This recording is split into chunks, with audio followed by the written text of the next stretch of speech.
Hey folks, Sandy from Sandy's Guitars here, and like a lot of you who I assume are watching, I've actually bought a lot of musical equipment in years past and didn't really use it to its full potential.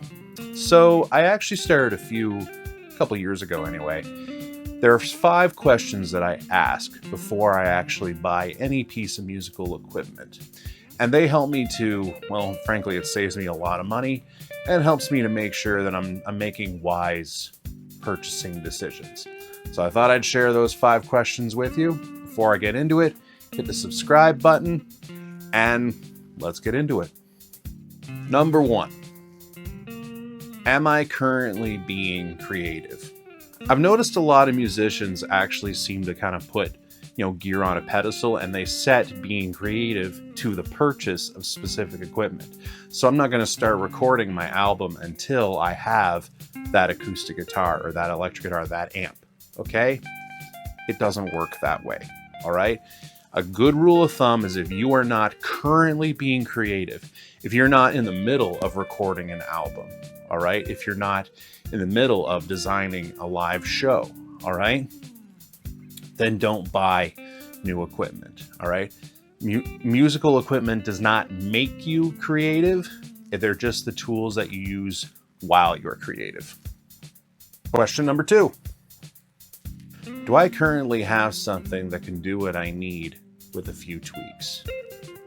So in this respect, I'm going to call out a lot of guitarists because I think to a certain extent, they're kind of lazy. They think that, if I need a new guitar, I need a new amp to get a specific tone, I need a new pedal. Well, the fact of the matter is, you probably have the equipment that you need to make the specific sound that you have in your head. You probably already have it. You just haven't learned how to actually tweak it. A blues driver can sound pretty damn close to a tube screamer. Most overdrive pedals, if you tweak them, you can make them sound pretty darn close. Same thing with a lot of amplifiers. You can make a Marshall sound pretty close to a Fender amp. Now that's not always the case, but all I'm saying is I think you should look at the equipment you currently have to get the sounds that you want and see if you can get it just by adjusting things a little bit. Number 3, does it actually do what I need it to do?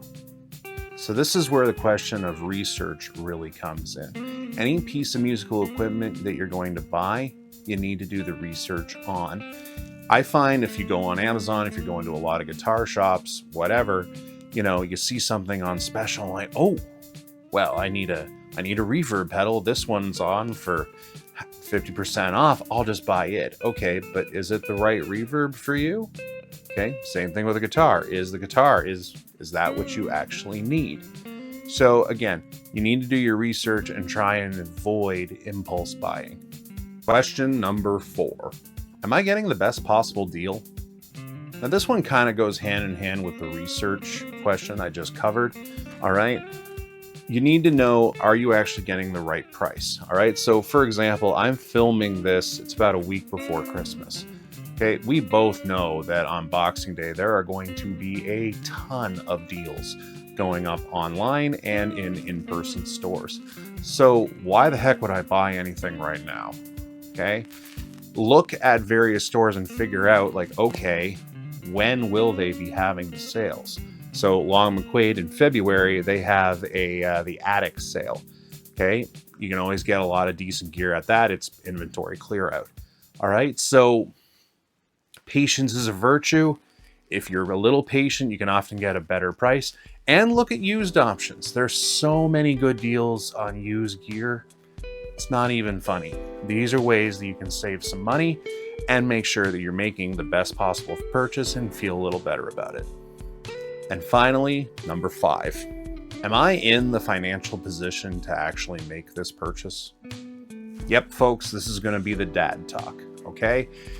You have responsibilities, all right? Whatever those responsibilities may be, okay? Paying rent, paying your bills could be as simple as that. Maybe you have a child, maybe you're married and you have to take care of a household, okay? You need to make sure that your responsibilities are taken care of before you start buying serious musical equipment.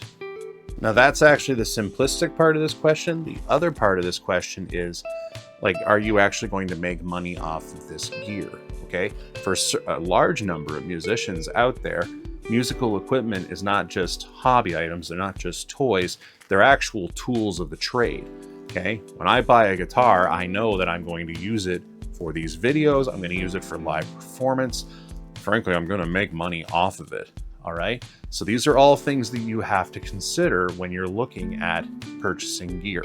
All right, are you in the best financial situation to do it? And on the same token, will it help your financial situation? And I'm also going to say this, going into debt for a guitar, not a good move. Anyway, folks, I wanted to put this video together because I know a lot of people are, experiencing, it's hard economic times out there right now.